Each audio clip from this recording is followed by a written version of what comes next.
Hey everybody, today I want to talk about Paul McCartney and Wings' 1975 album, Venus and Mars.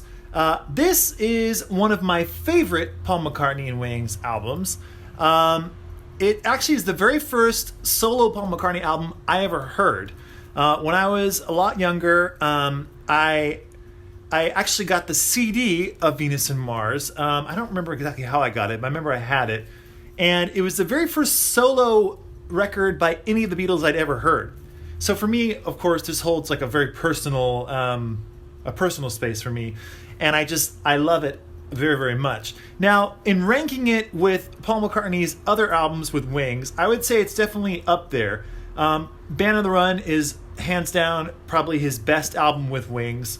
But Venus and Mars to me is very, very close. It's got a lot of great songs. Had a huge hit with Listen to What the Man Said, which is on here. And it's just a very, very, very good album by Paul McCartney and Wings. And the pressing I want to talk about right now is this very pressing. This has just been listed on my website, needlemeetsvinyl.com. And this album, I spent a lot of time researching and trying to find the best pressing of this. And you may or may not know, but a lot of complaints about this album from a sonic standpoint is that a lot of the pressings have too much compression. They're just way over compressed, and they almost sound just like a solid wall with no dynamics, no depth at all. So what I tried to do was set out to A, see if this is very true, because I just read that that's true, and B, to see if I could find a pressing that didn't have that over compression going on. And I think I actually found one. Actually, I know I found one. I listened to a bunch of different pressings of this album. I listened to UK early pressings. I listened to the Paul McCartney Archive Collection release that came out a couple of years ago. I listened to US pressings of this, later reissues, and this is the one that beat them all. This one has the best sound, and this happens to be an early US edition of Venus and Mars. I will show you how it looks. Now, this one has a very special marking on it, and in the dead wax, it has Wally. And for those of you who have watched some of my other videos on some of the Beatles mid-70s to early 80s pressings, you'll know that Wally was a mastering engineer that worked a lot with Capitol Records, and this happens to be on Capitol Records. And a lot of what he did sounds excellent. A lot of his work is really, really, really great. And this album is exactly that. It's so, so great. And this copy happens to be in very, very good condition. This record, it just has a great, great sound to it. And while the actual recording of Venus and Mars is very compressed, that's just how the record was made. That's what a decision Paul McCartney made along with his engineers at the time. This pressing presents it in the best way I've ever heard.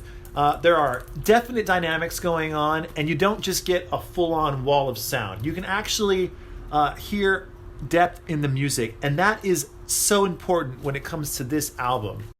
Because, as you probably know, this album has a lot of high points as far as volume goes, high points and low points, a lot of subtle points, a lot of really hard rocking points. And the greatest example of that is the opening track, Venus and Mars, which opens with just an acoustic guitar.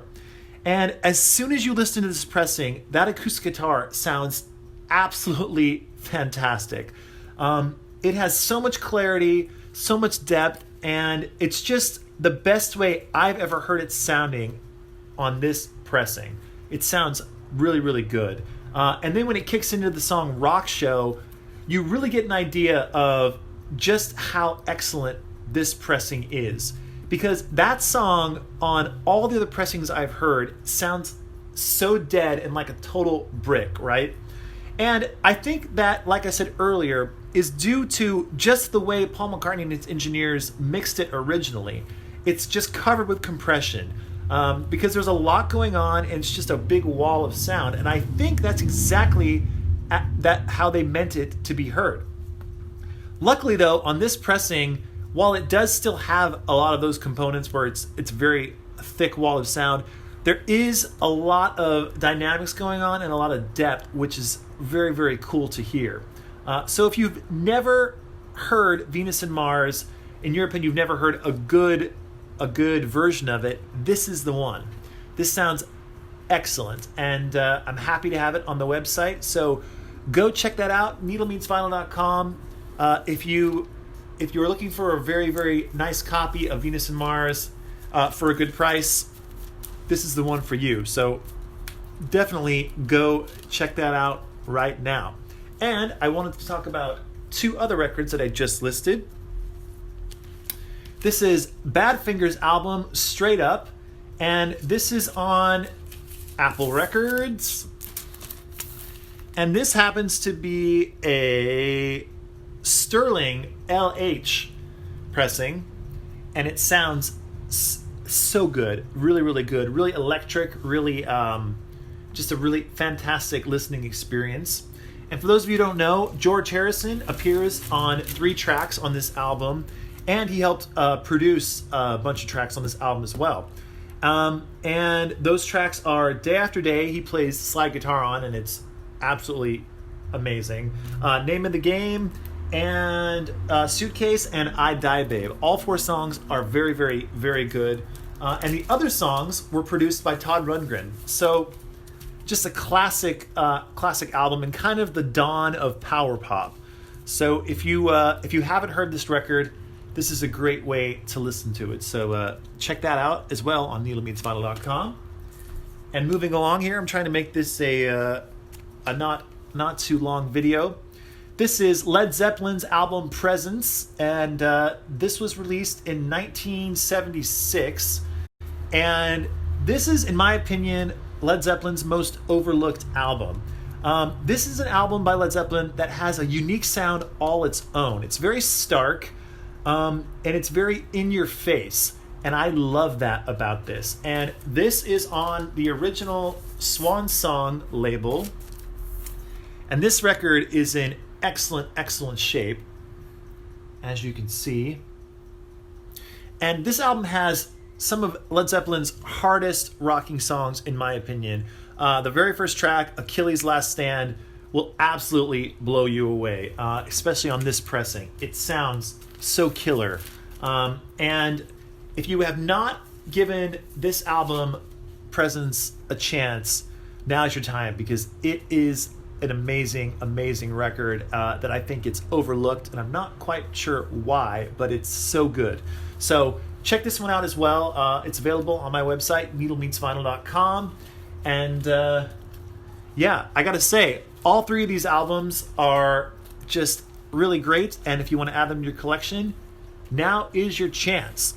So head on over to needlemeetsvinyl.com and check these out. And I cannot wait for Abbey Road to come out on Friday, and that's coming up very soon because today is Tuesday. Depending on when you're watching this, maybe it's not Tuesday for you anymore. But right now, for me, it's Tuesday. So I'm excited for Abbey Road to come out on Friday, and I will be making a lot of videos about that, about my initial thoughts on the remix by Giles Martin and the bonus tracks. And I'll do an unboxing, and hopefully I'll also do a video of the actual day of when I go to a record store and try to pick up the vinyl box set. Because I have the CD box set is being shipped to me via Amazon. So looking forward to that. And right before I go, I have to say that I have some exciting Beatles albums coming to the website very soon, including a German copy of Magical Mystery Tour, which sounds amazing, a German copy of Help, which also sounds just unbelievable, and a McCartney, Paul McCartney's first solo album, McCartney, is hitting the website very soon as well.